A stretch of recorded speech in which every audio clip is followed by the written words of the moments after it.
Assalamualaikum warahmatullahi wabarakatuh. Selamat datang kembali di channel Gilang Gulan. Bertemu lagi, kita akan mereview, mengulas ya tentang premium live event yang sudah kita saksikan begadang bersama. Buat yang ikut begadang ya guys ya, buat yang nggak begadang ya nonton highlight ataupun nonton replaynya. Tetapi walaupun begitu tetap ya guys ya, kita sama-sama mengulas apa saja yang terjadi di Backlash dan apa dampaknya dan opini saya terkait apa saja yang terjadi, termasuk glitchnya Uncle Howdy yang tersedia di sana dan juga kekecewaan beberapa penggemar banyak ya kayaknya ya, karena Uncle Howdy tidak jadi muncul di Backlash tahun ini guys ya, di Prancis. Segera kita bahas selengkapnya di Gulat Review.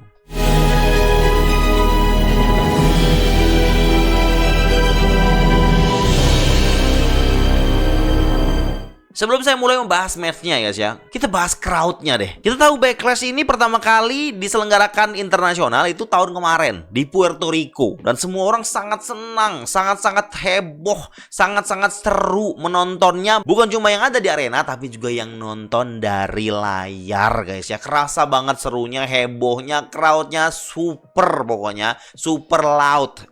Tetapi itu semua sudah terkalahkan dengan kualitas, keriuhan, keramaian, kespektakuleran, fenomenalnya crowd dari Prancis kemarin guys ya. Dari awal hingga akhir mereka tidak pernah diam. They are crazy. They never stop chanting, singing, and all the things they said. Yang kita tahu, kita dengarkan pastinya membuat kualitas Backlash 2024 menjadi semakin tinggi levelnya. Abis itu kalah itu Backlash Puerto Rico, kalah itu crowdnya Puerto Rico guys ya. Mendengar apa yang crowd Prancis berikan kepada acara Backlash tahun ini, gila guys. Mereka nge-chant semua klimaks, mereka nge-chant semua lagu, mereka nge-chant semua orang yang bertanding di sana. Semuanya dapat chantnya orang Prancis. Setiap klimaks 1, 2, 3, 1, 2, fall, 1, 2, fall itu langsung dikasih nyanyian, dikasih yel-yel. Yel-yel pas 1, 2, Samplementu, Samplementu, deng deng deng deng deng, Samplementu. Itu setiap hitungan 1, 2 dan gak jadi 3 itu langsung Samplementu katanya guys. Yang artinya simply 2, cuma 2, deng deng. Jadi 1, 2, cuma 2. Setiap ada itu mereka nyanyiin. Gila gak tuh? Gak capek 5 pertandingan 3 jam mereka berteriak tanpa henti. Bukan cuma itu, hampir semua lagu entrance yang mereka bisa nyanyikan, mereka nyanyikan semuanya guys ya.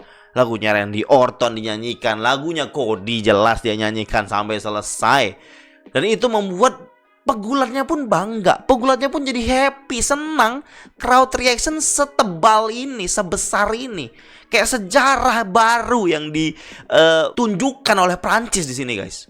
Triple H pun bilang di press conference, katanya crowd Prancis ini yang bikin WWE itu pengen lagi bikin acara internasional. Dan Triple H bilang gini, kalau negara Anda ingin didatangi, lakukan apa yang dilakukan Prancis ini. Mereka mendapatkan, ini kata dia secara diplomatis kalau saya bilang ya, Triple H, mereka ini si Prancis ini dapat premium live event karena sebesar ini crowdnya, seberisik ini crowdnya, sesemangat ini crowdnya. Jadi kalau ingin didatangi oleh WWE, didatangi sebuah premium live event, ya tunjukkan dengan acara live event dulu. Misal nih live event di Prancis, crowdnya tuh rame, seru. Wah, Triple H bilang seru juga nih, bisa nih premium live event, sold out terus nih di sini live eventnya, bisa premium live event gitu. Itu cara pertama. Cara kedua adalah pakai duit dari Arab. Arab Saudi nggak perlu loud guys ya, cukup uang saja gitu. Yang penting sih antara dua itu. Kalau WWE consider negara untuk dikunjungi, dia ngelihat crowdnya di live eventnya seperti apa, tiketnya cepat kejual nggak, seru nggak, crowdnya rame nggak, gitu. Baru mereka berpikir menguntungkan sih, akan membuat kualitas bagus sih, ya udah mereka datangin. Tapi kalau memang mereka belum berpikir untuk datang ke sebuah negara tersebut yang berminat, datang dong ke negara kami. Ini ada segini nih, duitnya cukup nggak? Terus WWE lihat, aduh ini mah cuma dapat pegulat kayak Alpha Academy doang gitu. Ah, ini cuma dapat Dante Chen. Kalau misal duit Arab datang, oh, Goldberg masih oke, Brock Lesnar oke, DX return pasti ini ya. Gitu. Jadi tergantung itu guys ya. Anyway, super happy saya menonton Backlash karena crowdnya super crazy guys ya. Mereka ngechat, saya bilang tadi, bukan cuma Sampleman Do setiap 1, 2, 3 nggak jadi, dia juga memberikan chant ke banyak pegulat dengan bernyanyi. Yang kedua yang dua pegulat yang paling terlihat bernyanyinya adalah Bayley sama si AJ Styles. Bayley jelas dia pakai chantnya gaya UK. Hey Bayley, I wanna know if you'll be my girl. Itu kan UK banget, dan Amerika juga ngikut itu gitu. Hey Bayley. Terus AJ Styles, awalnya saya nggak paham, tuh ada Mas Sampras yang ngasih tahu saya. Dia ngecek di X, ternyata apa yang diomongin oleh orang Prancis pas lagunya AJ Styles itu, dia nyanyi tentang AJ Styles itu adalah il est vraiment phénoménal, la la la la la la la. Itu nggak berhenti guys. Pas AJ Styles main tuh il est vraiment phénoménal, la la la gitu. Itu artinya it's truly fenomenal. Sangat benar-benar fenomenal. Benar-benar fenomenal. Lalala. Itu bisa tuh kita kayak gitu. Kalau AJ Styles datang ke Indonesia gitu nyanyinya guys ya. Benar-benar fenomenal. Sampai ada video yang mana tuh goyang sampai kameranya. Dan itu kan di match ending guys. Di match main event harusnya udah capek dong. Kagak. Saya duga mereka bakal capek nih. Di awal sudah gede banget, pasti main eventnya capek. Kagak. Sebelumnya di SmackDown kita sudah dikasih lihat serelaut apa, sebesar apa semangat orang Prancis. Ternyata di Backlash ditunjukin lebih besar lagi semangatnya. Dan saya sangat happy sekali karena menurut saya Backlash ini kita tahu kan sebuah premium live event kelas B.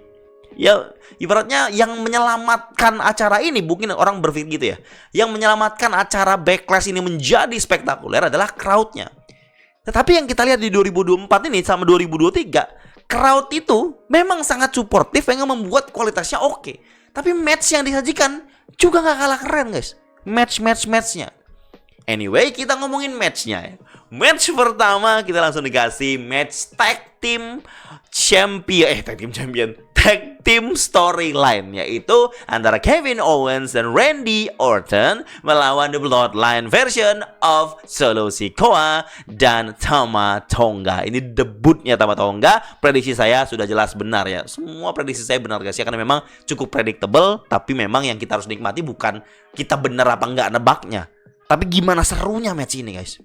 Semua match lah guys ya yang ada di sini. Kita omongin satu-satu ya. Tapi fokusnya di tag team opening ini dulu. Saya cukup excited dikasih opening. Cuma memang agak ganjal di awal karena ini kerasanya harusnya bisa no disqualification kan. Karena ini kan mereka udah brawling tuh di beberapa kesempatan. Kemarin di SmackDown aja mereka brawling sebelum Backlash itu. Di ending. Jadi kayak dikasih mereka ini nggak bisa akan ngikut rule-nya gitu. Ternyata benar. Pas mereka masuk semua, belum bel dibunyikan wasit, mereka sudah berantem sampai ke bawah-bawah guys. Sampai ke bawah-bawah berantemnya gak bisa dikontrol sama sekali. Ada wasit, ada official misahin. Kemudian Nick Aldis keluar. Capek Nick Aldis ngurusin ini. Ya udahlah, kasih aja. Dia bilang match ini jadinya no disqualification. Terserah anything goes. Ya udah, mereka melakukan ini, matchnya tanpa diskualifikasi, bebas melakukan apa saja. Berarti langsung sudah tahu guys ya, kalau kemungkinan akan ada yang keluar dari sini seperti dugaan saya. Saya awalnya dugain Jacob Fatu guys ya. By the way, di match ini mereka langsung tuh main ke penonton tuh. Bolak-balik di penonton, memang agak di bagian situ agak jadi ya memang di situ doang gitu mainnya. Di penonton itu rame, penonton seru, seneng banget, teriak terus nggak berhenti guys teriaknya. Sampailah mereka dibawa di pinggir arena gitu, terus melakukan berbagai macam manuver, klimaksnya banyak juga, sampai di ending. Kita sampai di ending dulu guys ya. Banyak sudah beberapa hal banyak mereka lakukan. Sampai di ending, Kevin Owens kasih brainbuster ke Tama Tonga, dihempaskan ke susunan kursi di bawah. Itu impactful banget, keren banget. Memang si Kevin Owens sudah sering melakukan ini, tapi kerasa lebih spesial, lebih seru, dan lebih mantap terjadi di match ini guys, kalau saya bilang. Dan ketika Kevin Owens sudah mau kunci, sepertinya udah mau menang, ditarik wasit oleh seseorang. Nggak pakai hoodie, pakai baju biasa dari bawah ring. Agak bot sih nariknya pas saya lihat replaynya ya, pas ada yang ngerekam dari pas dia keluar gitu. Anyway ya udahlah ya. Dia tarik begitu, wasit terjatuh, hitungan ketiga nggak jadi. Siapa dia? Bukan Jacob Fatu, bukan. Saya langsung lah, siapa ini kok badannya nggak gempal, nggak gendut, rambutnya nggak panjang, apa potong rambut si Jacob Fatu? Ternyata memang bukan, yaitu adalah Tonggaloa. Itu saudaranya Tama Tonga dalam kehidupan. Anaknya Haku juga. Kita tahu anaknya Haku tuh kalau saya nggak salah, sorry, correct me if I'm wrong, 3 anaknya. 2 anak angkat, 1 anak kandung. Nah, Tonggaloa anak kandungnya Haku. Sorry kalau salah. Dan Tama Tonga sama satu lagi Hikuleo adalah anak adopsi. Anak angkatnya si Haku, guys. Dan mereka hitungannya sebagai brothers di sini. Jadi kan ketika Tonggaloa keluar, ini Michael Cole bilang, "Oh, it's Tonggaloa, the brother of Tama Tonga." Gitu. Jelas ini another member of the bloodline katanya. Nambah lagi. Setelah itu ya lanjut aja tuh Solo ngasih jempol ke KO, udah selesai. Selesai di situ dan jelas Solo sudah dapat 1 anteknya lagi. Terus Jacob Fatu yang diinformasikan dia di kontrak WWE, tanda tangan kontrak, itu gimana nasibnya? Mungkin akan nambah 1 lagi, guys. Mungkin akan nambah 1 lagi, nggak tahu. Tapi saya nggak tahu. Mungkin Jacob Fatu dimasukin NXT dulu apa gimana. Tapi rumor Jacob Fatu tanda tangan kayaknya benar. Tapi kayaknya belum dimasukin sini, saya juga nggak tahu.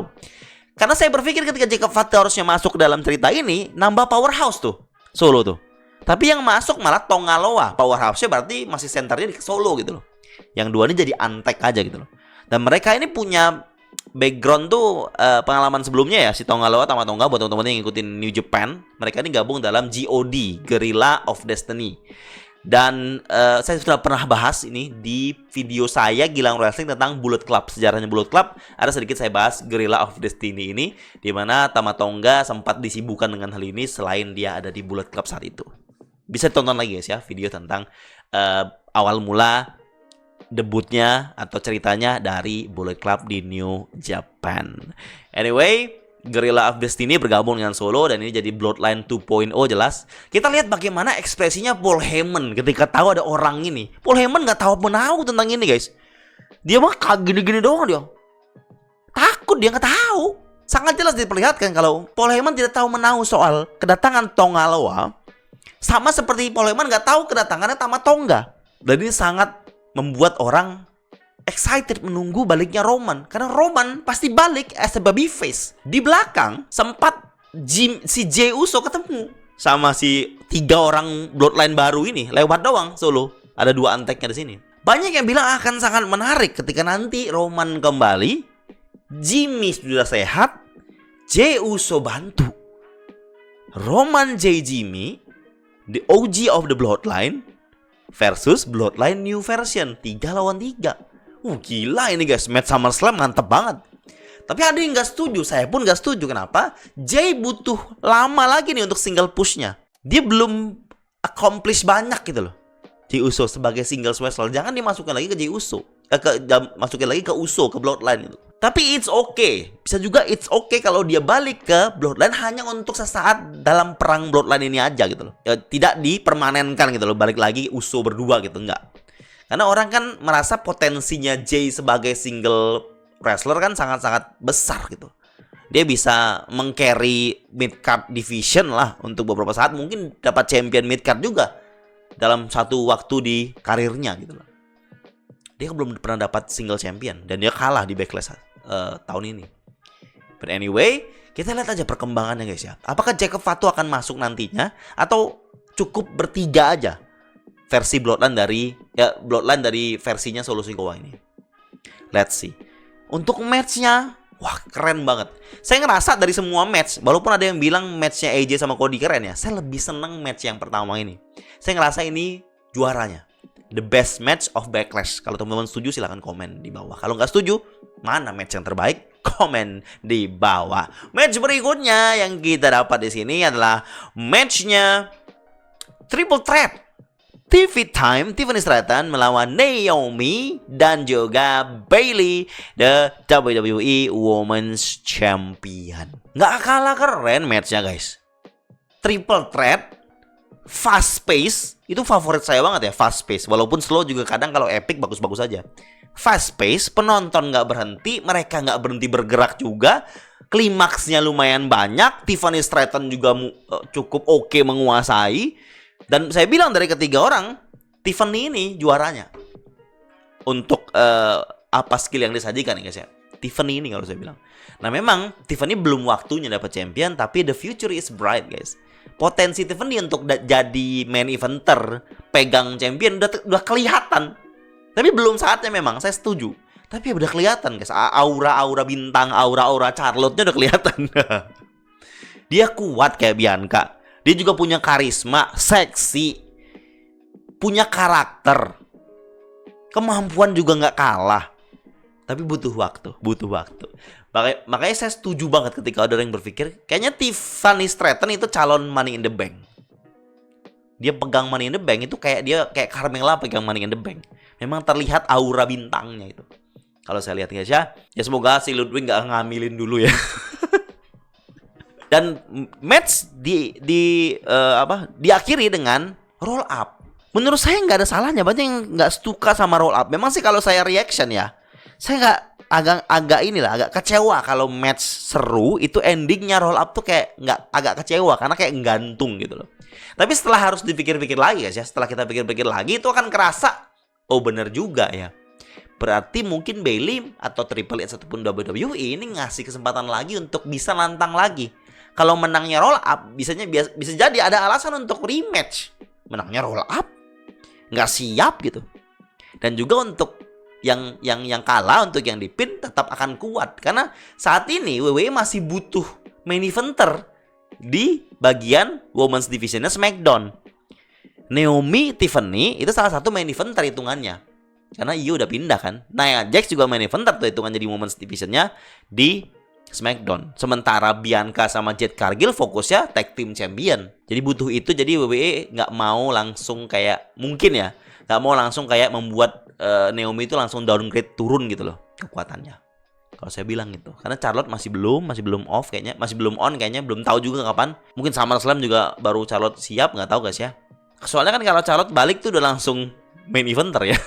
Jadi kayaknya memang WWE masih butuh seorang main eventer yang kuat ya untuk kemudian menantang Bayley lagi, rematch lah ya minimal. Itu yang kita dapatkan untuk match triple threat yang saya rasa keren juga guys. Nggak kalah sama match yang pertama, cuma kalau misalnya dipilih yang terbaik tetap dari semuanya yang pertama tetap yang terbaik kalau saya bilang. Karena siapa sih nggak suka street fight semaksimal itu? Saya sih seneng banget. Match berikutnya, match nomor 3, kita dapat World Heavyweight Championship. Ada Jey Uso dengan penonton yang wah gila, joget yitnya penonton itu guys. The best of the best kalau saya bilang.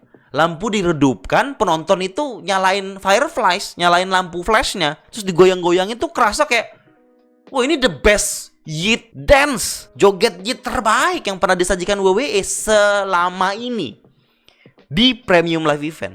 Bahkan di WrestleMania nggak secantik itu terlihatnya. Padahal Prancis ini penontonnya cuma 12.000 guys. Jauh di bawah WrestleMania. Tapi seseru itu yitnya. Coba deh bandingin deh guys. Coba teman-teman lihat pas Jey Uso keluar pas fans ngiyit juga. Nggak secantik ini pemandangannya. Nggak sebagus ini pemandangannya. Kalau saya bilang memang crowd sangat-sangat membuat kualitasnya makin meningkat cukup tinggi gitu untuk sebuah show. Yit masuk, Damian Priest masuk sendirian. Kita tahu ya ceritanya Damian Priest ini dia menolak untuk dibantu. Jadi jelas di belakang dia nggak mau dibantu. JD sama Finn Balor nggak boleh bantu lah pasti. Tapi jelas mereka bantu di sini. Finn Balor bantu, JD masuk awalnya memang bantu. JD itu punya key moment loh, punya momen kunci di mana ketika pinfall sudah kayak maksimal Jey Uso, kayak Priest itu kayak nggak mungkin kick out lagi, JD narik kakinya Damian Priest ke bawah ring rope break jadinya. Nah Priest nggak tahu itu. Jelas Priest nggak bakal terima kasih karena dia nggak lihat apa yang dilakukan JD. JD udah melakukan banyak hal. JD menyelamatkan championship yang dimiliki Priest. Dan Priest karena dia nggak tahu, dia marah-marah aja. Kalian kenapa di sini ganggu-ganggu? Saya nggak minta kalian keluar ke sini gitu loh. Finn Balor sudah mengorbankan dirinya karena super kick Jey Uso. JD apalagi sudah mengorbankan dirinya, udah membantu luar biasa. Gimana jadinya Priest kalau nggak ada JD waktu itu di match itu gitu loh. Karena Jey Uso udah mau menang gitu. Tapi ya alhasil memang menang Damian Priest, dan di ending kan mau dikeroyok tuh. Tapi Priest nggak mau, nggak usah. Saya juga nggak minta kalian bantu, dan marah. Damian Priest dan Finn Balor juga, lah kok begini sih, ya udah kita pause gitu. Dan ini memang intrik mereka saat ini guys. Si Damian Priest ngerasa dia harus jadi seorang champion yang tidak harus dibantu. Dia mau buktiin kalau dia bisa sendiri dengan arogansi yang dia miliki. Tapi tugasnya seorang TJD, membernya ya harus saling bantu. Dari dulu kan mereka saling bantu. Dari senior Money in the Bank, dari sama-sama tag team, semuanya membantu. Tapi sekarang karena Damian Priest merasa dia kuat, dia nggak mau dibantu. Tapi tetap dia butuh bantuan. Dia nggak bisa, dia belum jujur aja kalau dia butuh bantuan guys. Kalau saya bilang di sini. Untuk kualitas match Jey Uso sama Damian Priest memang slow. Dari 2 match fast, kita dikasih fase cepat, ekstrim, seru. Dikasih match yang rada slow, bukan berarti jelek, bagus. Karena ada cerita di situ. Ada Judgment Day yang saya ceritain tadi barusan. Tetap bagus, kualitasnya oke.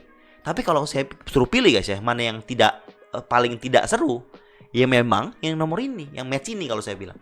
Jadi kita nonton semua nih, bagaimana slownya, bagaimana mereka mengulang beberapa gerakan. Mungkin penontonnya tetap berisik lah ya guys ya. Cuma memang saya ngerasanya agak ada slow di sini. Mungkin karena saya ngantuk juga, bagaimana saya nggak tahu. Dan kengantukan itu menurut saya berlanjut ke match berikutnya. Kita masuk ke match berikutnya guys. Match berikutnya adalah Tag Team Women's Championship. Kita punya Bianca dan Jade Cargill, 2 tag team baru ini yang sudah berseragam, yang sudah kompak, punya double team move juga. Lawan Kabuki Warriors.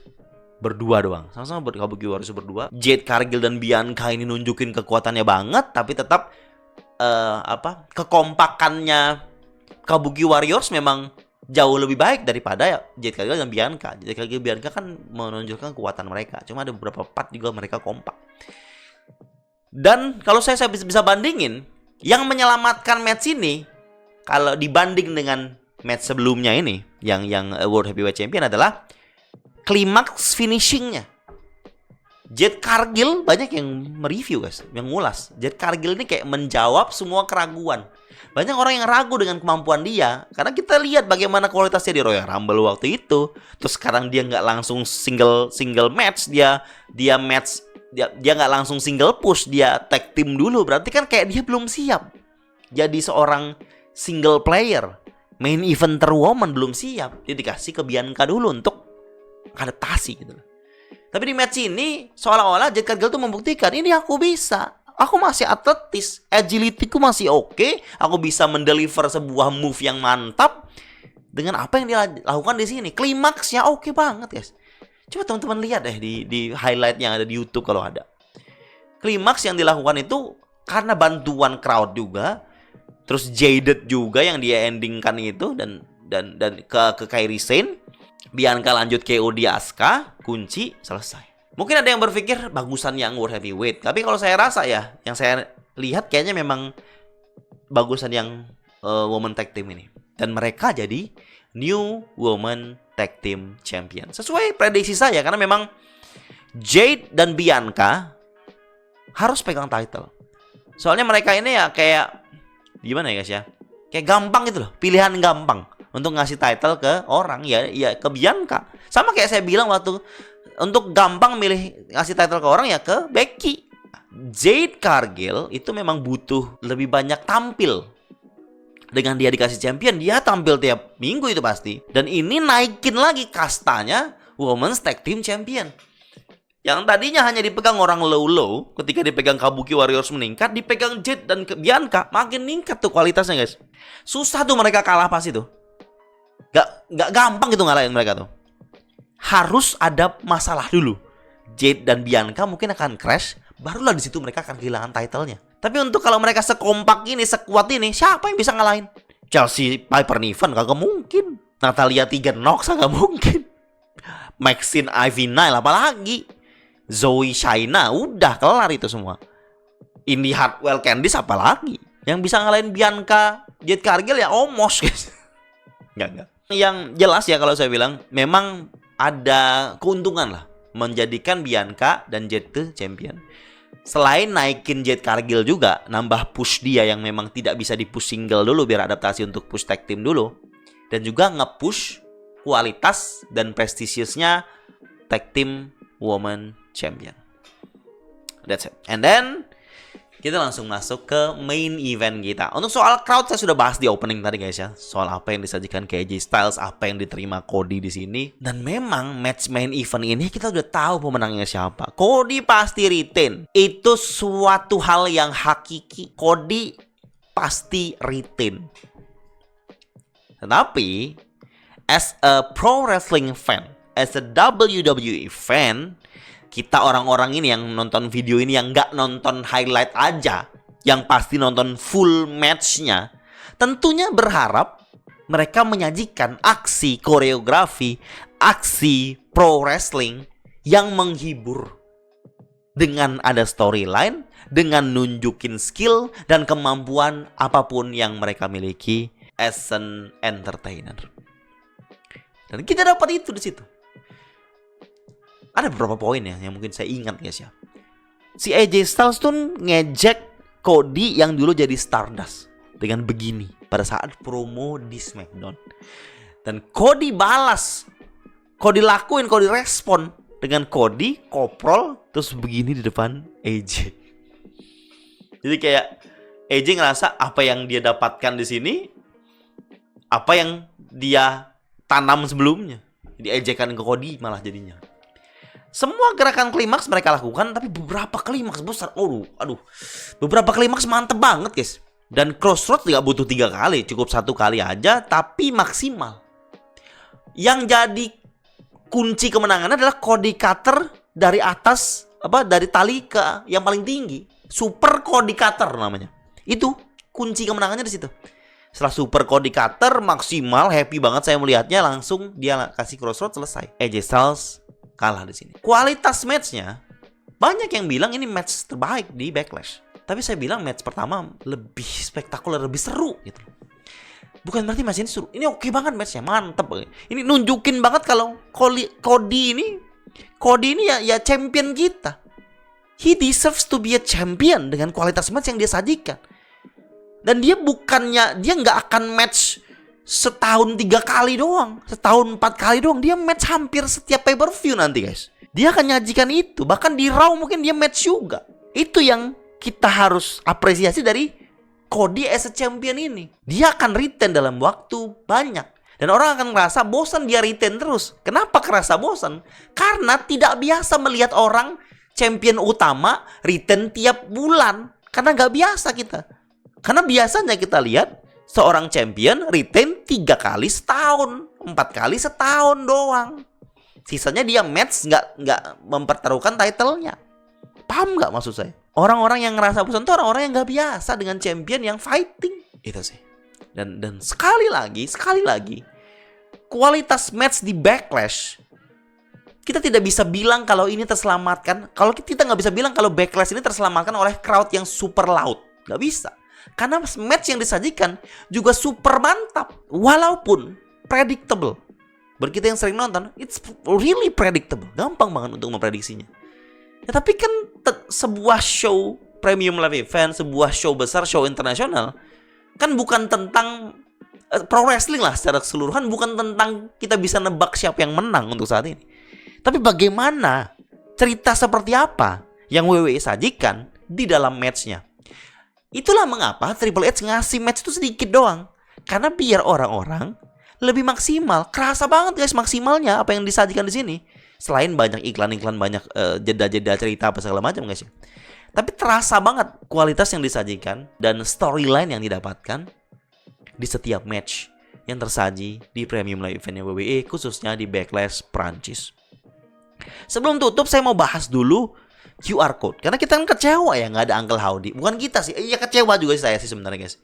Karena waktu saya bikin prediksi Backlash, saya berpikir, kayaknya nggak mungkin deh Uncle Howdy keluar. Nggak mungkin deh keluar di Backlash. Tapi pada saat SmackDown saya lihat QR, ada tulisan We Believe. Oh, kayaknya bisa nih keluar. Karena keluarnya itu waktu di SmackDown glitch-nya keluar ada video backlash promo Cody sama AJ terus ada glitch di situ. Wah, ini kayak menandakan kalau bisa jadi glitch akan muncul ataupun kalau dia akan muncul, Bo Dallas akan muncul di ending di main event Backlash. Dan ternyata tidak. Saya ekspektasi keluar, kemungkinan kayaknya keluar karena saya lihat video QR video glitch itu yang di SmackDown. Ya udahlah guys ya, berarti nggak keluar. Dan ada glitch yang kita dapatkan itu pada saat di pertengahan Backlash kita malah dapatnya. Pada saat WWE itu nge-shoot gambar Perancis, wisatanya Lyon lah gitu. Tentunya ada glitch tuh, dapat QR. Nah, saya putar tuh QR-nya di watch along. Teman-teman bisa cari aja di bagian situ, mungkin ada yang nandain nggak tahu. Saya putar tuh. Jadi QR-nya itu kita scan, ada 2 voice note. Voice note pertama itu ada skripnya, ada yang keluar, ada bikin skripnya guys. Mungkin saya tampilkan di sini skripnya guys ya. Jadi voice note-nya ada 2 yang saya scan. Voice note-nya ada 2, voice note 1 di atas, voice note 2 di bawah. Dan di tengah-tengah itu ada kalau kita tebalkan atau arsir itu ada tulisan you did this. Gitu guys ya. Tapi kalau di Amerika kita scan munculnya beda. Voice note terus nomor HP, nomor telepon. Dan nggak ada voice note lagi di bawah. Voice note cuma 1. Nomor telepon ini kalau di Amerika bisa ditelepon. Yang muncul adalah voice note nomor 2 yang kita dapatkan di internasional. Jadi WWE itu punya 2 link ibaratnya ya. Untuk Amerika dia punya, untuk internasional beda. Karena nggak mungkin internasional menelpon nomor yang ada di Amerika. Makanya dikasihkan 2. Yang pertama, voice note-nya isinya suara cewek yang disamarkan. Tapi ada suara jelas ceweknya ada. Dan kayak Alexa Bliss, tapi kayak nggak Alexa Bliss, guys. Agak-agak beda gitu loh taste suaranya kalau saya bilang. Mungkin saya putarin di sini kali ya. You think you're so close to finding him, but you don't even know what you're looking for. He's not what you think. He just wants to help. That's all he's ever wanted. He opens up his arms and makes you feel like you matter. Like you belong. He doesn't change you. He reminds you. He wants to know, why did you forget about them? He says he opened the door, and the time of secrets has come to an end. Dia bilang, you think you're close to finding him. Kau kira kau sudah dekat mau menemukan dia, tapi malah kamu bahkan nggak tahu apa yang kamu cari. Jadi itu kita udah nyari, ibaratnya kita udah nyari tuh udah berasa kayak udah deket, tapi ternyata mereka nganggap kita nih nggak tahu apa-apa yang tentang hal yang kita cari gitu. Dia di sini hanya untuk menolong, membantu. Dia buka tangan dia membuat kau terasa lebih penting, seperti yang kau rasakan sekarang. Dia nggak mau ngubahmu, dia hanya mengingatkanmu. Dia hanya ingin kau tahu kenapa kau melupakan dirinya, kenapa kau melupakan mereka. Dia udah membuka pintunya, dan waktu-waktu atau masa-masa tentang kerahasiaan sudah berakhir. Mungkin maksudnya ya hal-hal rahasia itu udah selesai. Di note nomor 2 yang kalau di Amerika itu ditelepon, suaranya dari telepon munculnya, tapi kalau di internasional ada suara nomor 2-nya, yaitu adalah, Do you know the story of the shepherd and the lost sheep? The shepherd left 99 others to search for the one sheep that had gone missing. He rejoiced when he found it. But what happened when my precious sheep went missing? None of you cared. Their families didn't care. Their friends didn't care. You let the darkness take them. Left them shackled in hell all alone. But I set them free. They are my family now. And we will do anything to protect our family. I can't wait for you to see what they've become. It's beautiful. Dia kayak ngangkat cerita, sebuah cerita kayak folklore kayaknya ya, cerita legenda gitu tentang penggembala yang kehilangan dombanya. Dia nyuruh dombanya kehilangan 1, tapi dia nyuruh nyari 99 domba lain untuk mencari satu yang hilang itu. Dan dia senang-senang ketika menemukan itu. Tapi apa yang terjadi ketika dombaku hilang katanya? Dari semua orang nggak ada yang peduli. Keluarganya nggak ada yang peduli. Temannya tidak ada yang peduli, dan kau membiarkan dia tersesat, memberikan dia kegelapan mengambilnya, dan membiarkan dia merasa sendiri. Tapi saya membuat dia bebas. Sekarang mereka semua adalah keluarga saya. Kita akan melakukan semua hal untuk melindungi keluarga kami, dan saya tidak sabar untuk memperlihatkan kalian semua kami sudah menjadi seperti apa, dan ini sangat indah katanya. Ini kayak kita ditunjukkan kalau sebentar lagi mereka akan mereveal mereka. Karena penunjuk ini menunjukkan kalau dia udah nggak sabar nunjukin itu. Nah, dia ngomongin soal sheep. Sheep berarti domba. Domba Eric Rowan. Biri-biri apa domba gitu. Sheep itu domba kalau nggak salah. And that's it. That's all the clue of the glitch in Backlash. Kenapa saya bahas di sini? Karena ini tentang Backlash. Jadi saya harus bahas semuanya guys ya di Backlash ini. Biar nggak ada yang ketinggalan gitu. Kalau mungkin ada yang ketinggalan silahkan komen di bawah guys ya. And that's it. That's all the story. That's all the review of Backlash. Saya merasa Backlash tahun ini one of the best Backlash in history. The crowd is one of the best. Period. Maybe di modern era the best crowd. Untuk dalam kategori chanting, kategori tidak pernah capek, kategori berisik. Prancis is the winner guys. Dengar chant kayak gini, saya berharap WWE ngadain lagi event di Prancis ya. Premium live event. Tahun depan balik lagi mah gak apa-apa kalau saya bilang ke Backlash Prancis. Atau Bash in Prancis mah gak apa-apa juga. Bash in Lyon gak apa-apa juga guys. Kalau saya bilang Prancis harus balik lagi sih. Harus balik lagi. Seperti kita bilang sebelumnya ke Puerto Rico, harus balik lagi ke Puerto Rico guys. Tapi kayaknya mungkin gak tahun depan ya. Bahkan 2 tahun lagi atau 3 tahun lagi. And that's it. Teman-teman punya review atau ulasan juga tentang apa yang terjadi di Backlash? Tanggapannya silahkan komen di bawah. Terima kasih buat teman-teman yang selalu setia menonton video-video di channel Gilang Gulat.